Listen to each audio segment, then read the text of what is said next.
Hi everyone, I'm Tanya Tracy with Flow Physical Therapy and Pilates, and I'm going to show you some really good leg exercises, but they also tie in this core stability so that you can move your legs independently off of a stable trunk. And what I mean by that is when you're pushing something out, it means that you don't do this to get the motion to happen. Instead, core is staying still and you're doing a pushing motion.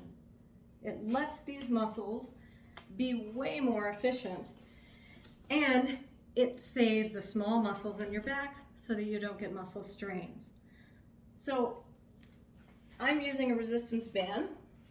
I've made it pretty darn long and I've tied some loops at the end and I've circled it around a stable object.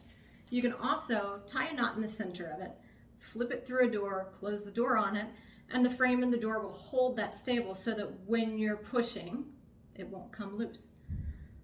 I recommend when you first do these to actually start with like a moderate resistance. The easier the band, the harder it will be for your core. The tougher the band or the more resistance the band has, the harder it's going to be for your legs. So it all depends on what you're going for.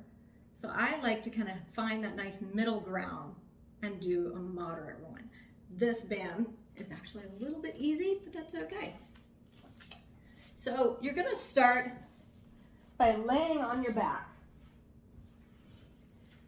Your knees are gonna be bent, feet are flat. You're gonna bring one leg up, put one leg through the loop, bring the other leg up, put that through the loop. So you're gonna start and feel like you've got your tailbone weighted down and your ribs. So you're not doing this and you're not completely flattening your back. You have a little bit of a tiny bit of space here, which is very hard to see in this video. Lower abdominals need to be active. So feel like you're drawing those pelvic bones towards each other, or you can feel like you're trying to lightly hug or lightly squeeze your bladder. Ribs, try not to pop them up. So think of drawing those down as well towards your lower abdominal area. Arms are going to be straight. The legs, when you bring the legs up, you only go as far until you feel a stretch through here, but your tailbone still stays planted on the ground. So we're not coming up like this. So however far that is for you, some people that may only be to here, and that's okay. Find your spot where you feel stretch, but you're still stable in your back. You can even put a hand underneath if you need to monitor that a little bit better, and you can feel if your back pops up and flattens. So from here, we're gonna do double leg lowers. Abs active, feet are together, and you're almost pressing a little bit with the heels or thinking of your inner thighs pressing together. You're going to exhale as you lower it down, only as far as you can go without your back trying to pop up. So if you press down and you feel your back coming up, you stop there. And that's as far as you go before the back pops up. You'll inhale it back up. So exhaling it down, inhaling up. You can have your arms flat and inhaling up. So with these, you can do anywhere from 5 to 10 of them. Same with all the rest that I'll be showing you. If it feels very hard to do 2 at the same time, just take one foot out, let the other leg be straight, or even easier, let it be bent until you get to the point where you can do both. So the next one I'm going to show you is circles. So same concept when we're doing this, same range. So you're going to press it down, then they're going to come out, around, and together again. So you're pressing together, exhale, inhale as they come up again. Exhale it down, inhale as it comes up.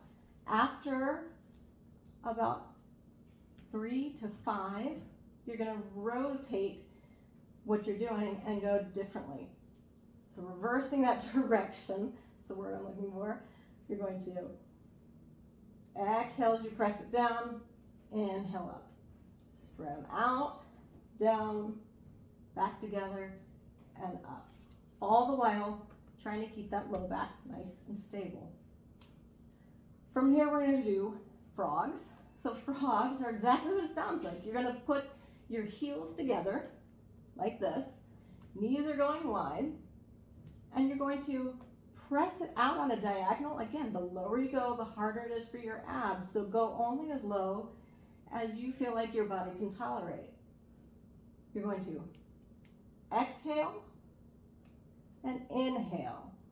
I really like frogs because you can also feel your pelvic floor tightening and relaxing. So as you press out, you're going to feel that pelvic floor lifting, tightening, closing.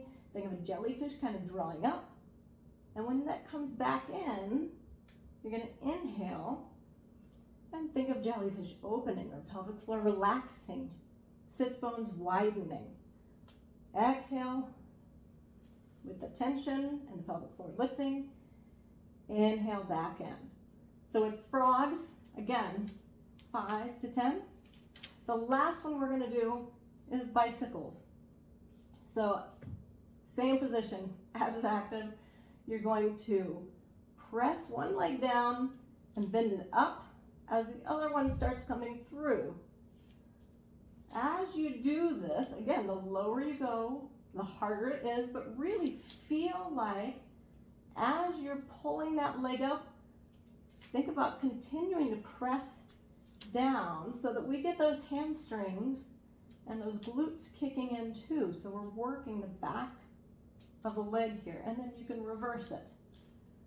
Same thing, pressing down and out all the while. Abs are active.